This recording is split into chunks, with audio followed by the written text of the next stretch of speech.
बेवकूफ तो हूँ, इतना भी नहीं हूँ।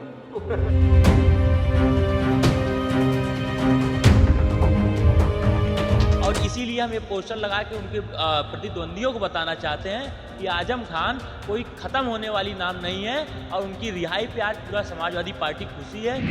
आजम खान जेल से क्या छूटे, मजमा तो लगा ही लगा, ऊपर से अटकलों का बाजार भी गर्म हो गया।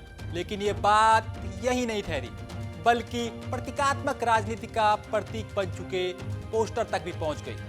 पत्ता पत्ता, बूटा बूटा, जाने ना जाने, लेकिन आजम से कितनी मोहब्बत, कितनी शिद्दत उनके चहेतों को है, आप इस पोस्टर के हर्फ दर हर्फ पढ़कर समझ सकते हैं। लिखा ऐसा है, मानो पोस्टर लगवाने वाला अपने अंदाज में बयां करना चाहता हो, अब शेर वापस आ गया है, अब लड़ाई दोबारा शुरू होगी और अब फिर उनका लीडर अपनी कुव्वत से 2027 में काया पलटी कर देगा। प्रयागराज में लगे पोस्टरों में भावनाओं की आहट तो है ही, साथ ही विरोधियों पर निशाना साधा गया है। पोस्टरों में लिखा है, जो समझते थे खत्म हुआ नाम, अब उनसे कह दो लौट आया है आजम खान। यही नहीं, सबसे बड़ी बात अखिलेश यादव था और आजम के बीच खटपट की बात करने वालों को भी संदेश देने की कोशिश की गई है, दोनों की तस्वीरों को एक साथ लगाकर।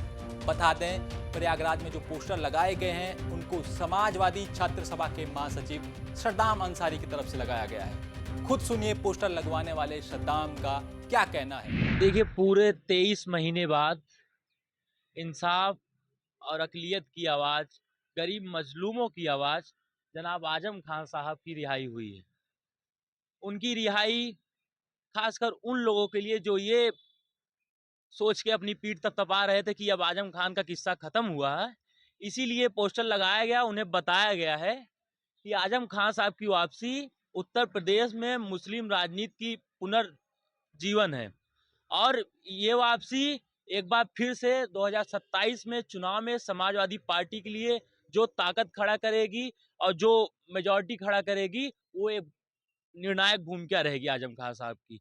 और इसीलिए हम ये पोस्टर लगा के उनके प्रतिद्वंदियों को बताना चाहते हैं कि आजम खान कोई खत्म होने वाली नाम नहीं है और उनकी रिहाई पे आज पूरा समाजवादी पार्टी खुशी है, नौजवानों में खासकर उल्लास है और इसीलिए हम उनके समर्थक आज ये पोस्टर लगा के अपना खुशी जाहिर कर रहे हैं और उनके प्रतिद्वंदियों को बता रहे हैं कि आजम खान साहब कोई खत्म होने वाली नाम नहीं है और वो समाजवादी पार्टी के संस्थापक सदस्य हैं। समाजवादी पार्टी की बुनियाद में उनका खून शामिल है और जब तक वो हैं तब तक समाजवादी।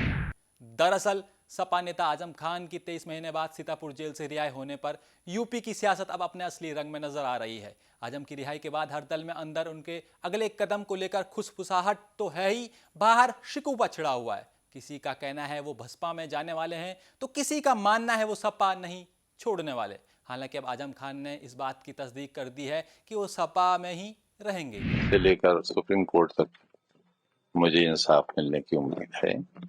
यहाँ से नहीं मिलेगा, वहां से नहीं मिलेगा, वहां से मिलेगा और आप देखेंगे एक दिन बिल्कुल बेदाग, शायद उसकी जरूरत पेश नहीं आएगी। 27 में सरकार बनेगी समाजवादी पार्टी, आपको लगता है? मैं कोई भविष्यवाणी तो कर नहीं सकता। अखिलेश यादव से आप समाजवादी पार्टी में रहेंगे तो कहां से भी कुछ भी इस तरीके से है क्या? नहीं, मेरी सारी न्य ख्वाहिशात उनके साथ हैं। बिल्कुल नेताजी की औलाद हैं, हमें उतने ही अजीज हैं जितने वो नेताजी को होंगे। उतनी ही हम उनसे मोहब्बत करते हैं, उनका भला चाहते हैं, उनकी सरकार चाहते हैं। लेकिन आप समाजवादी पार्टी में रहेंगे सर, ये तय है, स्पष्ट है आपकी ओर से? ये न रहने का क्या सवाल पैदा क्योंकि ऐसी चर्चाएं, ऐसे स्पेकुलेशंस हैं कि आप नाराज हैं, बसपा से कुछ संपर्क है आपका, इस तरह की चीजें हैं, जब तक आप क्लियर नहीं करेंगे। बेवकूफ तो हूँ, इतना भी नहीं हूँ।